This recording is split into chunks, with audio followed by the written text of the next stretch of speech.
96.9. Walid Ijazi qui va venir nous parler de l'aspect légal, entre autres, de l'arrestation la semaine dernière de Guy Ouellet, député libéral au moment de son arrestation. Aujourd'hui, il est député indépendant pour dire comment les affaires ont été vite dans son cas et pour dire comment cette arrestation-là a eu l'effet d'une bombe atomique sur sa vie professionnelle, disons-le.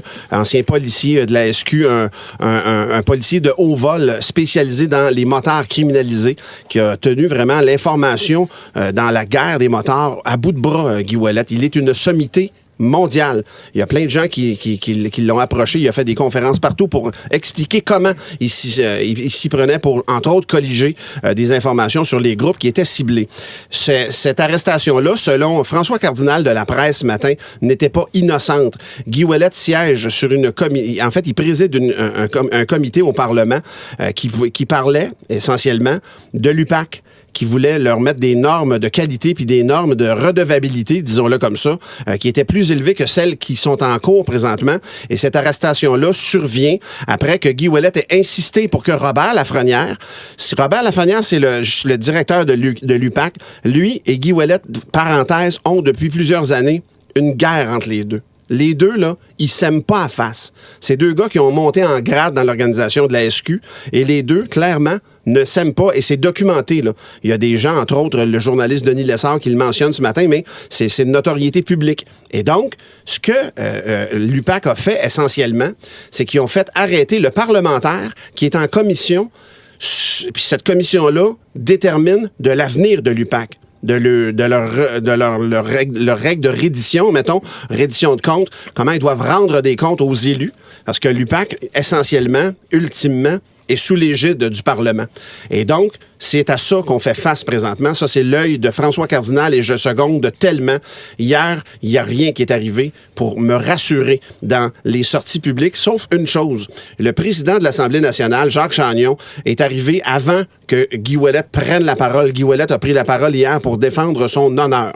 Défendre son honneur et le rôle qu'il incarne, le rôle de député. On a souvent la mèche courte, on a souvent la critique facile avec nos députés, mais il incarne un rôle essentiel dans une société démocratique. Et là, ça peut sonner juste des mots auprès de certains, mais hier, ça allait beaucoup plus loin que ça. Et Jacques Chagnon a quand même cerné quelque chose d'important dans son discours, un discours qui va devenir, à tout le moins, la dernière phrase historique. On écoute un peu ce qu'il a dit hier. Il m'est intolérable que la police ait arrêté un parlementaire sans qu'aucune accusation n'ait été portée contre lui une semaine plus tard. Qu'on accuse ou qu'on s'excuse. Qu'on accuse ou qu'on s'excuse. Et là est tout le nerf de la guerre ce matin. Ça fait une semaine que Guy Ouellet a été arrêté. Ça fera une semaine en après-midi aujourd'hui, là. On est à la journée anniversaire et il n'y a aucune accusation. C'est assez rare qu'on va voir ça.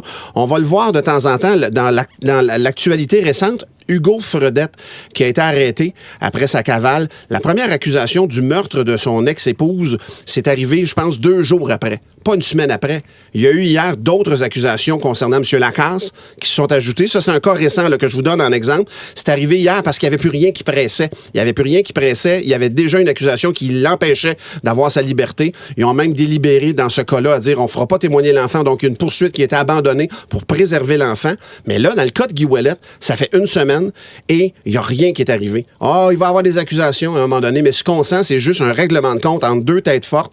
Puis il y en a un qui représentait le peuple, malheureusement. Et une autre personne que je trouve qui manque le bateau là-dedans, c'est notre premier ministre. Notre premier ministre qui ne veut pas se mêler, on dirait, de discussions constitutionnelles, de discussions de fond.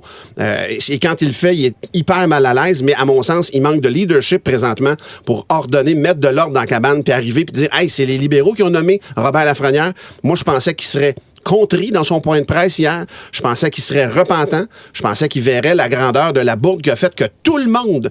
Hier, ce qui s'est passé, là, c'est qu'il y a 3 branches dans notre système démocratique, l'exécutif, le législatif et le judiciaire. L'exécutif et le législatif, hier, étaient du même bord avec la sortie de M. Couillard hier midi. Puis le judiciaire, lui, non, il n'y a pas de problème. Il y a vraiment une guerre de pouvoir à ces niveaux-là. Et à mon sens, je m'attendais, moi, à ce que Robert Lafrenière démissionne hier, puis au contraire, ça a été l'opposé. Le point de presse de l'UPAC était quasiment agressant. C'était surréaliste. Surréaliste. C'était cosmétique, là. L'arrestation n'a pas duré 15 minutes, ça a duré 5 minutes. On parle de l'arrestation d'Annie Trudel. Peu importe. Tu m'arrêtes pourquoi? Il y a des façons de faire. Et Jacques Chagnon, le président de l'Assemblée, l'a dit. Une arrestation, là, c'est pas un caprice, puis c'est pas un jeu. Quand tu arrêtes quelqu'un, tu sais exactement ce que tu fais. Et Robert Lafrenière, en faisant arrêter Guy Ouellet la semaine dernière, il faisait exactement... Il savait ce qu'il faisait. Il savait que Guy Ouellet serait démis de ses fonctions. Il savait que hier, du fond de l'Assemblée nationale, presque rejeté par tout le monde, sauf l'opposition, ben il a fait sa déclaration, Guy Ouellet. C'est vraiment dégueulasse qu'est-ce qui se passe présentement. Et je trouve que nos élites politiques... C'est Jacques Chagnon qui a été le plus percutant hier, qui est le président de la Chambre. Celui dont on n'attendait pas du tout la semonce est arrivé hier de ce côté-là. En semaine, dès 5h25. 96.9.